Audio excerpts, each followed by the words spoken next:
MD. Iya, Nduk, dawuh. Kowe ngerti apa ora iki kagungan kersa apa? Yen ora kleru kagungan kersa ngunduh mantu. Iya, kena diarani ngunduh mantu. Lan uga kena diarani mantu, Ngger, jalaran mantene wadon kuwi wis dadi putrane Pak Gun dhewe, Nduk.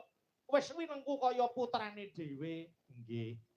Ya kuwi Raka Mas Fahrul Dwiyanto kuwi putra angka loro saka panjenenganing Pak Gunaryanto ingkang wis anjatu krama Mbak Feni Widyawati. Kuwi putri panjenenganing Bapak Wijilan Ibu Ernawati SPD saka Kauman Kecamatan utawa Kabupatene Magetan, Nger. Nggih. Alhamdulillah ijab wis kelakon tanggal 17 Oktober 2025, Nduk. Oh ngono. Nggih. Iki mung kari ngunduh manten, Nger. Mantu sing diemaniman kabeh metu. Ya kuwi tresnane wong tuwa marang anak, celengane wong tuwa kanggo anak. Ora eman panjenenganing Bapak Gunaryanto ngregati marang Mas Fahrul jalaran pancen wong tuwa nyambut gawe kuwi nggo merajakke anak kok, Nduk. Oh, ngaten ya, Mak. Iya. Lan ing atase Mas ing antarane Mas Fahrul lan uga panjenenganing Bapak Gunaryanto wis padha netepi sumpahe dhewe-dhewe. Kok sumpahe dhewe-dhewe iki piye? Yen anak sumpahe anak nyang wong tuwa kuwi mikul dhuwur mendem jero. Ning yen sumpahe wong tuwa marang anak, anak polah bapa kepradah. Mas Fahrul kepengin palakrama, Pak Gunaryanto meradahi. Mula bengi iki wis kelakon digelar pahargyan kaya ngene ndae, Nger. Amin ya rabbal alamin. Mula yo pandongaku kanggo temantene ya kuwi muga-muga sakinah mawaddah warahmah. Nggih. Sakinah kuwi ketentraman, kedamaian dan rasa aman dalam hati sehingga jauh dari kecurigaan dan kegelisahan.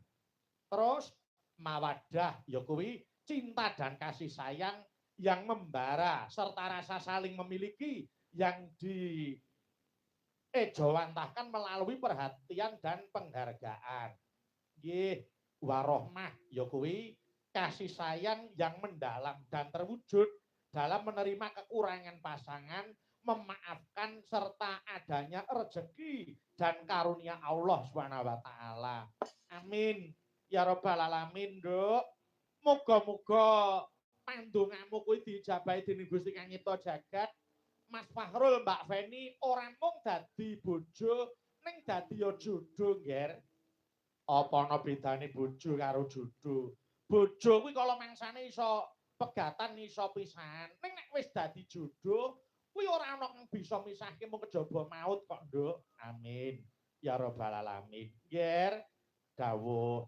Iki matur nuwun kunjuk dening Bapak Kades, Bapak Haji Tony Riyadi Eza kang wis paring idi palilah nggone panjenenganing Bapak Gunaryanto gelar pahargyan ora mung bengi iki.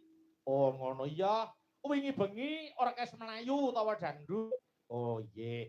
Awan mau uyon-uyon utawa kelenengan dene bengi iki pagelaran wayang kulit awake dhewe sing tinimbalan sowan ana dalem kene. Nggih. Matur nuwun Yoyong dene ketua panitia Bapak Sukamto oleh ngopeni para kanca pengrawit wis ora kira-kira. Tenan kok, Nger. Wis iki para pengrawit iki diuja saupamane. Wis dadi unen-unen to. Ya to, seniman ki yang mulya ya kaya raja, ning nek sengsara ya sak ngisore kere. Nggih. Ning bengi iki mulya tenan, Nduk. Ngono nggih. Iki daharan wis prasmanan, kae awake dhewe arep munggah panggung, wis ngliwati daharan andher kagem para tamu. Para pengrawit ya ngono, mung kari kuat-kuatan wetenge. Nggih. Mangane diokehi ora apa-apa. Heeh, cedhak kali kok. Nggih. Mula, Nger, iki gandeng ujupe kuwi tasakuran mula ayo kowe karo aku tirakatan lek-lekan ana dalem kene. Monggo tak derekke. Dasare dening Pak Gun sing ditimbali ora mung aku karo kowe klebu nimbali para kadang bintang tamu. Sapa Mas Yudha? Mas Yudha CS. Ya, diaturi pinarak ana kiwa kothek dipethuk prau layar. Monggo tak derekke. Monggo saya.